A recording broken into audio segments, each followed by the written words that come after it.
欢迎来到梦幻厨房，在我家，我是月玲 Vivian。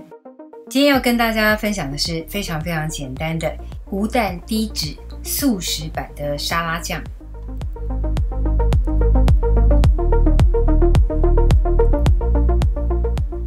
这个做法配方真的很简单哦，比起全部用油脂来乳化的方式，热量真的低很多。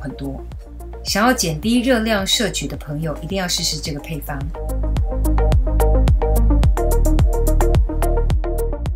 不只可以拿来做三明治哦，拿来做沙拉凉笋也超级搭。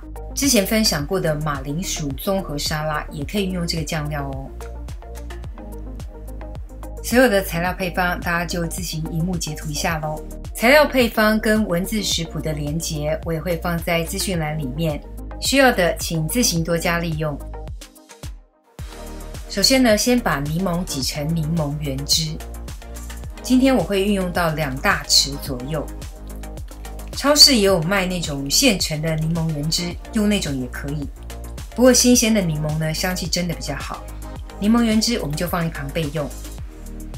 另外，砂糖的部分呢，会影响到沙拉酱的颜色。我今天使用白砂糖。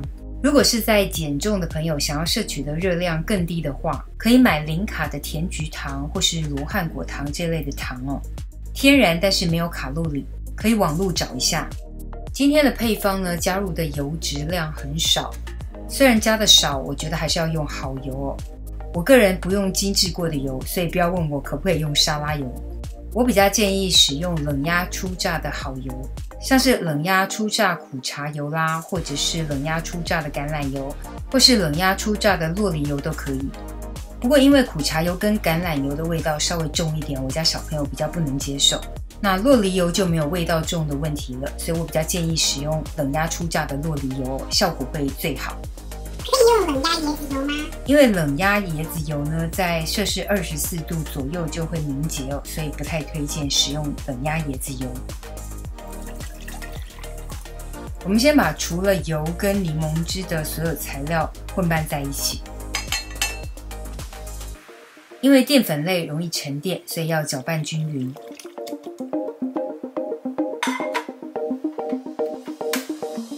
拌匀之后呢，可以开中大火开始加热。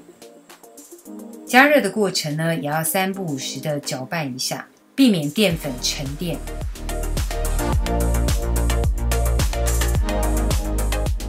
这有点像是在做勾芡的酱汁。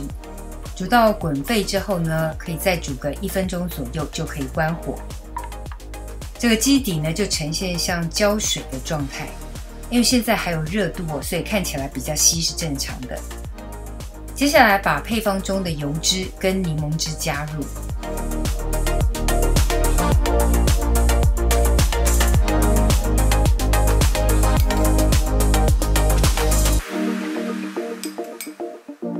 接着快速的搅拌融合。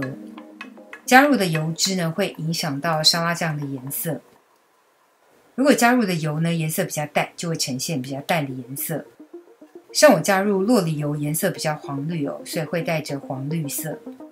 目前影片中的状态呢，温度还蛮高的，所以看起来会比较稀一点哦。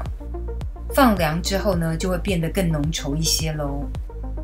做好的沙拉酱呢，就可以放到保鲜盒当中密封起来。现在是有温度的，就把它放凉。完成的沙拉酱呢，可以放到冰箱冷藏室保存3到5天左右。这个酱料呢，因为会还水，所以不适合做太多。我通常做3天可以吃完的量。如果放冰箱开始结冻结块的话呢，只要快速搅拌一下就会软化。如果放了2、3天开始有还水的情况，也不必担心哦，直接加热搅拌一下就可以恢复到原状了。超级万用的无蛋低脂素食版沙拉酱就完成咯。